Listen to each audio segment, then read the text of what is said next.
नमस्कार। सूचना एवं प्रसारण मंत्रालय के साप्ताहिक पॉडकास्ट में आपका स्वागत है। आज के हमारे इस अंक का विषय आधारित है भारत के पहले स्वतंत्रता संग्राम के नायक मंगल पांडे पर। यह वो नाम है जिसने देश में अंग्रेजी हुकूमत को खुली चुनौती दी।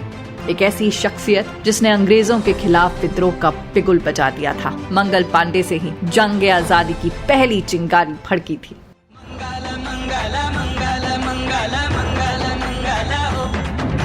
मंगल मंगल मंगल मंगल 19 जुलाई 1827 को पूर्वी उत्तर प्रदेश के बलिया जिले में जन्मे मंगल पांडे सेना के एक आम सिपाही थे, लेकिन उन्होंने ऐसी ज्वाला भड़काई जिससे भारत से ईस्ट इंडिया कंपनी की नींव हिल गई।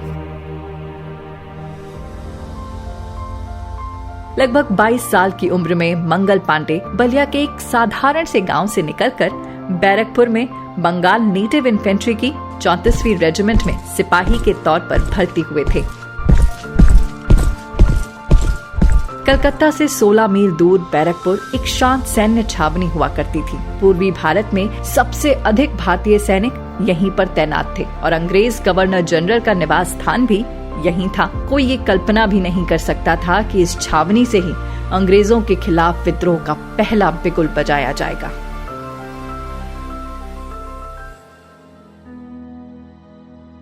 सैन्य गदर से शुरू हुई 1857 की जंग में पूरे हिंदुस्तान का लहू शामिल था।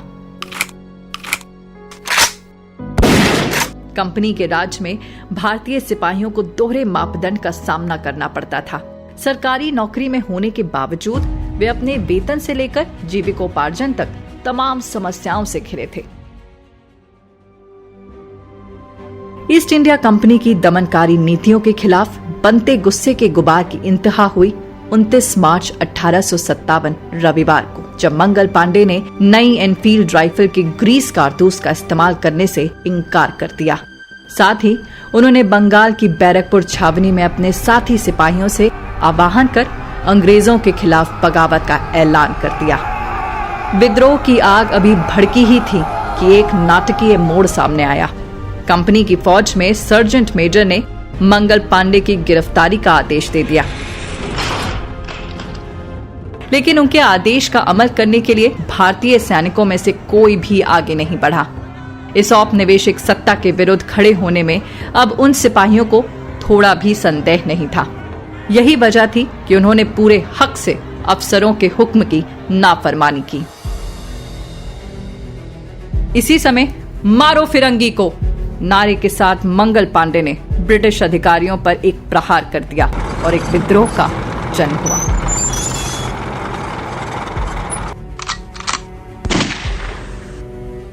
इसके बाद प्रतिरोध किए जाने पर पांडे ने खुद को गोली मारने की कोशिश की, लेकिन ब्रिटिश सैनिकों ने उन्हें गिरफ्तार कर लिया और उन पर मुकदमा चलाया गया।